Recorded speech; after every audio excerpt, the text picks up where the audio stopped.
Mastering habits of successful. Your life is a mirror of your habits. Change them, change everything. Your life today is the sum of your habits. That's not just a catchy quote, it's the fundamental truth behind every success story you've ever heard. The people who rise, thrive, and transform their lives don't rely on luck or talent alone. They rely on consistent daily actions, habits that, over time, build powerful outcomes. If you've been working hard but still feel stuck, it's probably not your goals that are wrong, it's your habits that need attention. Success doesn't happen overnight. It's not a single, massive leap. It's built slowly, through repeated effort, small decisions, and routines that are honored without excuses. That's where transformation begins, not with inspiration but with action. This guide reveals 10 foundational habits that the most successful people on the planet live by. These aren't just motivational ideas, they're practical, proven disciplines. The kind that build strong minds, unshakable self-control, and the courage to choose commitment over comfort. And the best part?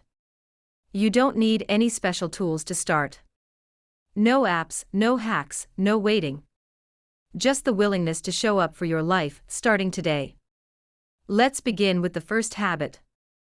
One that seems small but carries the power to completely shift your mindset and momentum. Habit 1. Get out of bed without hitting snooze. Success starts with the very first decision you make each day, when your alarm goes off. It might sound simple, but that moment is your first test. And the truth is, successful people don't hit snooze. They don't roll over. They rise, even when it's hard. Waking up on time, without delay, may not seem like a big deal to others, but it should mean everything to you. Why? Because it sets the tone for your entire day. You're either starting from a place of purpose or falling into procrastination. And those two paths lead to very different lives. It's not about whether you feel ready. No one feels like jumping out of bed when it's dark or cold, or when sleep is still clinging to their eyes. But that's exactly the moment where character is formed. Successful people get up not because it's easy, but because they said they would. They don't wait for motivation, they move anyway. Every time you resist the snooze button, you strengthen something within yourself. You're training your brain to believe, I can be counted on. That's how self-trust is built, through small, consistent actions. People often ask, how do I build better habits? The answer is this: start by winning your mornings. When you rise on time, without delay, you begin your day with victory. You tell your body who's in charge. You create energy, rather than waiting for it. You start ahead of the curve, instead of feeling like you're constantly trying to catch up. And here's something most people miss: the snooze button isn't just about a few extra minutes of sleep. It's about mindset. When you hit snooze, you're sending a message, not just to your clock, but to your subconscious. You're saying, my comfort is more important than my commitment. That belief compounds over time and becomes a barrier between you and the life you want. Real success comes from taking control of your day, before the day takes control of you. Getting up on time is a declaration. It says, I follow through. It says, I lead my life, I don't let it drag me around. That mental edge is what fuels discipline throughout the rest of your day. So, how do you start? Keep it simple. Set your alarm for a time that challenges you, but doesn't overwhelm you. Put your phone across the room. Don't sleep with it in your hand. When the alarm rings, get up immediately. Don't give yourself a chance to negotiate with laziness. Act first, think later. Movement generates momentum. Then, stack a few quick wins, drink a glass of water, open the window, stretch, take a few deep breaths. These may seem like small gestures, but they reinforce a powerful identity: you're someone who shows up. You're someone who acts with purpose. And that identity shift is everything.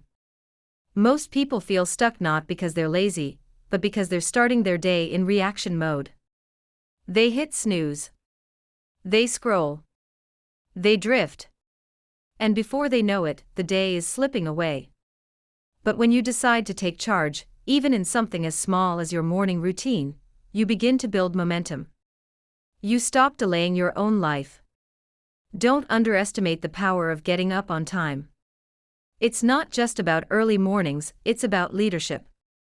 Leading yourself. Making one strong decision that becomes a chain reaction for the rest of your life. You don't need to overhaul everything at once. You just need to start with one habit. One moment. One promise to yourself that you keep, every day.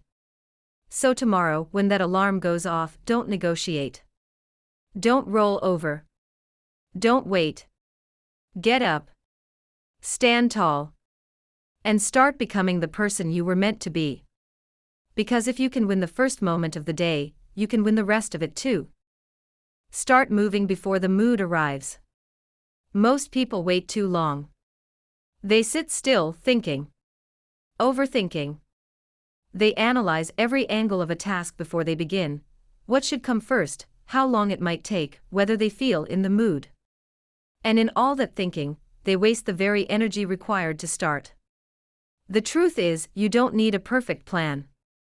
You don't need a detailed blueprint. You just need a simple, clear direction, and the discipline to act on it. Here's what works: write a small, honest list. No more than 5 items. Not a long, impossible to-do list filled with 30 ideas and distractions. Just a few things that matter, tasks that move your life forward. Tasks you've been avoiding. Tasks that challenge you. Once the list is written, stop analyzing. Don't spend the rest of the day questioning the order or second-guessing your priorities. Commit. One item at a time. The real trap isn't failure, it's hesitation. It's sitting in your head, trying to think your way into perfect clarity. That's where doubt lives. That's where confusion thrives. So get out of your head and onto paper. The moment it's written down, it becomes real. And when something is real, you can act on it. Write it down.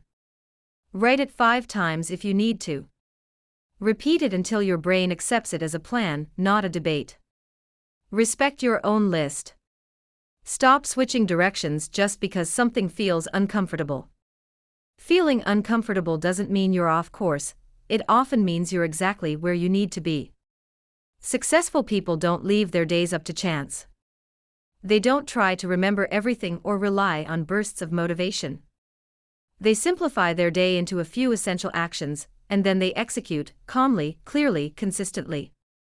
The problem most people face isn't a lack of time, it's a lack of clarity. They don't know what to do next, so they reach for distractions. They grab what feels urgent instead of what actually matters.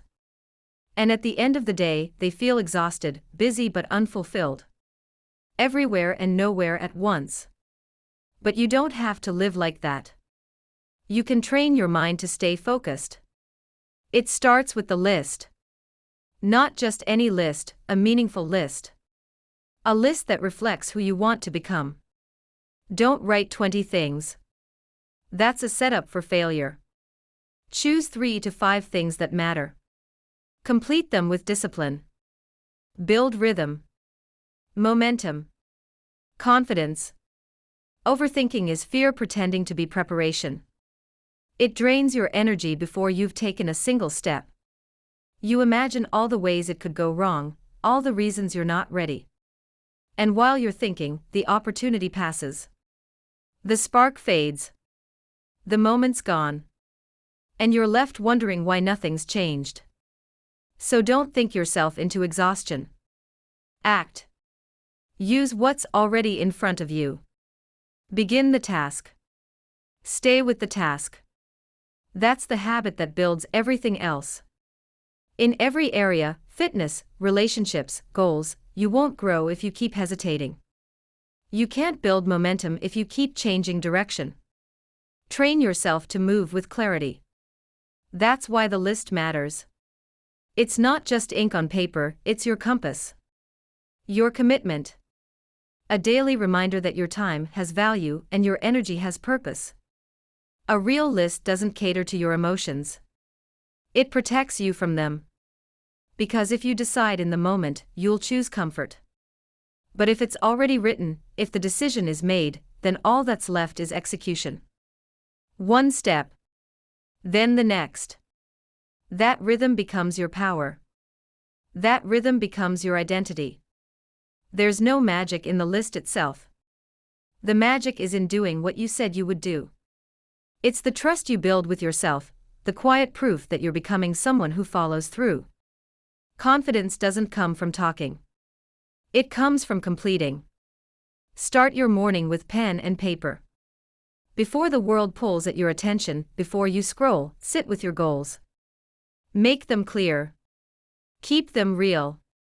And then begin. Don't think about all 5 items at once. Just begin the first.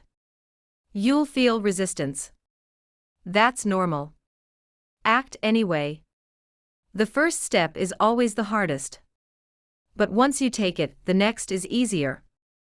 And if you don't get everything done, that's fine.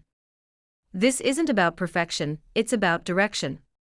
You're teaching your mind to stay organized. You're building structure. And structure gives you freedom. Each time you complete a task, cross it off. That small action creates satisfaction. It tells your brain, I'm moving. That builds momentum. And momentum builds mastery. At the end of the day, look back at your list. Did you follow through? If yes, you're growing. If no, don't make excuses. Adjust. Improve. But don't ignore the process. It works if you work it. This isn't about a fancy productivity system. It's about a habit. A simple, powerful habit that separates the achievers from the wishers. So tomorrow, write your list. Make it honest. Make it focused. Don't overthink it. Just start. Use what you have. Begin. It doesn't need to be perfect. It just needs to be done. That's how strong days are built. That's how focused lives are built. That's how progress begins, one clear list at a time. Push through boredom, that's where winners are made. The people who succeed aren't always the ones who feel constantly motivated. They're the ones who stay committed when motivation disappears. They do the work when it's quiet, when it's repetitive, when no one is watching. They show up when it's boring, not because it's exciting, but because it's necessary. Boredom isn't the enemy. It's a test. It asks one question: will you keep going when the spark is gone? Anyone can be consistent when it's new and thrilling. But what happens when it gets dull? That's the true measure of discipline. If you can keep showing up when progress feels invisible, when your mind wants novelty but your mission needs focus, you build a kind of strength most people never touch. Success is built in the unnoticed hours, the stretches where nothing seems to change. When you're doing the same thing again and again and again. That's where the foundation is laid. That's where mental muscle is built. But most people don't stay that long. They get bored, jump to something new, and hit reset over and over, never gaining traction, never building mastery. They confuse boredom for a signal that something's wrong. But boredom is often a sign that you're on the right track, that you've found a rhythm. And it's in that rhythm where transformation happens. Not in the fireworks, but in the repetition. The problem isn't that the task is boring. The problem is that we've trained ourselves to expect constant excitement. But real progress doesn't come from chasing stimulation, it comes from building structure. You didn't learn to speak, write, or walk from one burst of inspiration. You learn through consistency. Through repetition. Through showing up, even when it felt slow. So you have to raise your boredom threshold. You have to build the ability to sit with it, breathe through it, and keep going anyway. That's how champions are made. They don't quit when it gets dull. They train. They refine. They stay. And that's what separates those who wish from those who win. The world is full of people chasing new plans, new systems, new hacks. But it's the ones who keep going, when it's not exciting, who rise above. They don't chase variety, they chase results. They stick to the work. And slowly, silently, they separate themselves. You don't need to be motivated. You need to be committed. Your mind will tell you to stop. That this is too slow. Too dry. That maybe there's a better way. Let it talk. But you don't move. Because you're not here to be entertained, you're here to grow. Next time you feel bored, don't run. Stay with it. Let it sharpen you. Let it strengthen your focus. That's where the future is built. Quietly. Steadily. In the places most people walk away from. The decision is yours: chase feelings or build results. If you choose to keep going when others stop, your progress won't just continue, it will multiply. And over time, that quiet discipline will turn into unstoppable momentum. Think about any skill you've ever mastered: walking, talking, writing, driving. You didn't do it once and call it done. You repeated it over and over until it became part of you. That's how mastery works. And the reason most people never reach that level is because they can't tolerate the boredom it takes to get there. We live in a world addicted to speed and instant gratification. We want fast results and constant stimulation. But that mindset keeps you stuck. It keeps you chasing new starts instead of building real success. You don't need to feel entertained, you need to feel committed. You need to remind yourself why you started. You need to hold your goal in your mind like a target and keep taking aim. That's what successful people do. They don't let boredom break their focus. In fact, boredom sharpens their focus. They don't abandon the plan just because it doesn't feel new anymore. They understand that behind every season of boredom is a hidden door to excellence. But you only unlock it by staying in the work. You have to build your tolerance. Learn to keep going even when it's dull. That's how champions are made. They don't just train when it's exciting, they train when it's boring. They repeat the same drills, refine the same skills, review the same plays until it becomes second nature. They don't chase the feeling, they build the habit. Every time you stay focused through a boring stretch, you're gaining strength. You're proving to yourself that your actions don't depend on how you feel. You're building freedom, the freedom to move forward without needing motivation to carry you. That's real power. Because when the feelings are gone, you're still going. And that movement compounds. That's how real progress is made. So the next time you feel bored, don't run from it. Don't numb it. Sit with it. Let it sharpen you. Let it make you stronger. Stay in it and keep going. Because that is where the separation happens. That's where your future self is being built. It's not about working harder. It's about working longer. Staying committed when the excitement is gone. That's what creates champions. That's what builds a life of purpose and progress. People will ask how you stayed so focused, how you stayed so consistent. And your answer will be simple: I stopped expecting every moment to be exciting. I learned to work through the boredom. And that made me unstoppable. There will always be a voice in your head that says, this is too dull.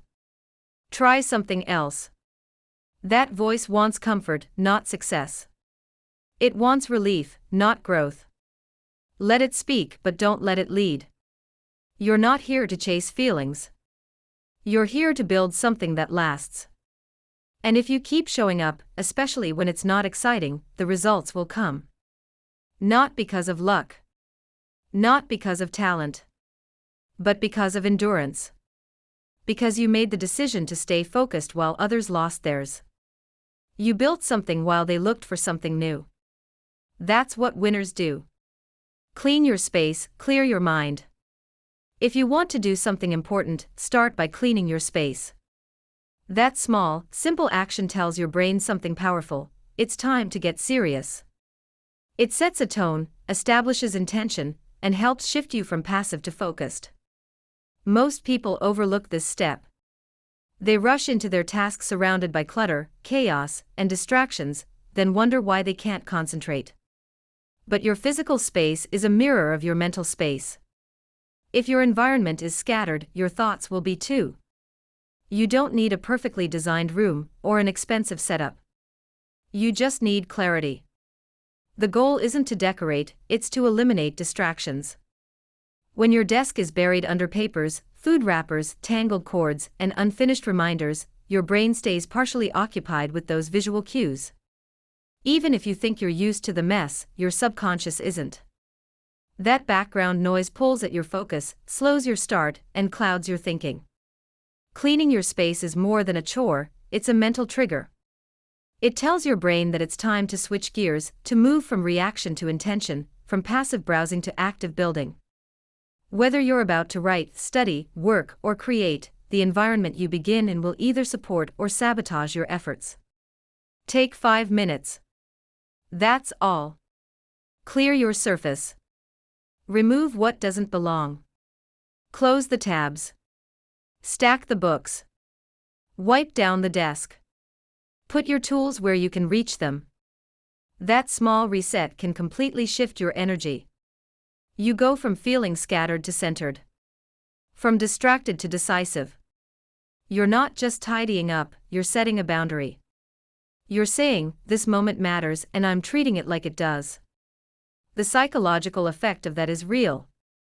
Once your brain understands that this is work mode, it starts showing up differently. You begin your task not in chaos but in clarity. Not in confusion but in control. You don't suddenly become smarter, you simply remove the obstacles that were blocking your focus.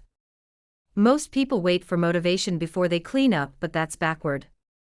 Often, motivation follows preparation. When your space is clear, your mind feels lighter. You're not reminded of yesterday's mess. You're not distracted by what's unfinished. You're present and you're ready. Every object out of place is a micro-distraction. A dirty mug, an open bag, an old to-do list, they all whisper to your mind, you're not done yet. And that mental weight piles up until you feel overwhelmed before you've even started. But when you start with intention, when your space reflects the seriousness of your goals, something changes. You move faster. You think clearer. You work deeper. This isn't about being neat for the sake of appearances. It's not about perfection. It's about building the habit of preparation. You wouldn't walk into a gym and start lifting weights without warming up. So why would you dive into an important task without warming up your environment? Cleaning your space is a signal. It's a pre-game ritual. And when you repeat that ritual often enough, your brain starts to associate it with performance. You clean, then you focus. You focus, then you execute. Over time, it becomes automatic. It also builds discipline. You're training yourself to treat your work with respect. You're telling yourself, what I'm about to do matters, and I'm going to prepare for it accordingly. That mindset alone can elevate the quality of everything you do. Even small tasks start to feel valuable, and when your work feels valuable, you show up differently, more confident, more committed, more engaged. A clean workspace is not about looking good. It's about functioning well. When your environment supports your goals, your performance improves. You waste less time looking for things. You spend less energy fighting distractions. You don't have to get into the zone, because you've already created it. Make this your new rule: don't start the work until your space is ready. Not perfect, just ready. Clear enough to think. Organized enough to move. Clean enough to breathe. This 5-minute habit can improve your focus, reduce procrastination, and help you drop into deep work more easily. Over time, you'll notice that you crave that feeling of a fresh start. You'll appreciate the quiet power of a clean slate. You'll see how much more productive you are when your tools are within reach, your distractions are removed, and your surroundings are in order. And it doesn't stop with your desk. This habit of preparation will spill over into every area of your life. You'll eat better because your kitchen is clean. You'll think clearer because your room is in order. You'll feel calmer because your environment isn't fighting against you. This one habit, clean before you begin, sends a message: I'm in control. I'm ready. I take my work seriously. And when you take your work seriously, others will too. They'll notice the difference in how you speak, how you show up, and how you follow through. So try it. Before your next important task, pause. Look around. Clear what doesn't belong. Then start. You'll feel the shift immediately. You'll focus longer, think better, and perform at your best. Don't underestimate this. You don't need a new planner or productivity app. You need to value your space enough to clean it before you begin. That simple act sets the stage for success: one clear desk, one focused mind, one powerful day at a time. Ask better questions. When life isn't going your way, when things slow down, plans fall apart, or progress feels impossible, the most important thing you can do is not complain, not shut down, and not place blame. The most important thing you can do is ask better questions. Most people respond to struggle with weak, emotional questions. Why does this always happen to me? Why am I so unlucky? What's the point? These questions don't lead to progress. They trap you in victimhood. They drain your energy. They pull you deeper into frustration and helplessness. But here's the truth: the quality of your questions determines the quality of your life. Your mind is like a search engine. Ask it something, anything, and it will start hunting for answers. If you ask yourself self-defeating questions, your brain will serve up proof that you're stuck, that you're failing, that you're not good enough. But if you ask solution-driven questions, your brain gets to work finding possibilities. Ask, what can I do right now to make this situation better? And suddenly you activate problem-solving mode. This is where growth begins. Not when everything is going right, but when it isn't. In those moments, your questions become your compass. You can't always control the situation, but you can always control your perspective. You can choose to be curious instead of hopeless. You can search for insight instead of slipping into self-pity. This doesn't mean pretending everything's okay. It means refusing to let circumstances define your mindset. When something breaks down, ask, what is this here to teach me? When momentum slows, ask, what small change can I make right now to move forward? When you're overwhelmed, ask, who can I learn from, or what would my strongest self do? Good questions don't just change how you think, they change how you feel. They shift you from reactivity to intention. From chaos to clarity. From paralysis to motion. Instead of saying, I can't handle this, ask, what's one thing I can handle right now? Progress doesn't come from the perfect answer, it comes from asking the right question, over and over. Strong questions make you stronger. They pull you forward. They help you separate what's in your control from what isn't. And with that clarity comes power. You can't fix what you won't face, and you won't face it unless you ask the right questions. Pay attention to what you ask yourself, especially on hard days. That's when the weak questions show up. Why bother? What's the point? Catch them. Don't let them rule your mind. Replace them. Redirect your thoughts. Ask something that brings clarity, that lights a spark that leads to action. Sometimes the answers don't come immediately. That's okay. Ask anyway. Let your brain work in the background. Let the question marinate. The insight will come, maybe in silence, maybe during a walk, maybe when you're least expecting it. But it will come because your brain never stops listening. Better questions are the beginning of better decisions. Better decisions are the beginning of a better life. So the next time you feel stuck, don't just react. Reflect. Reframe. Ask a better question, and let that question lead you back to progress.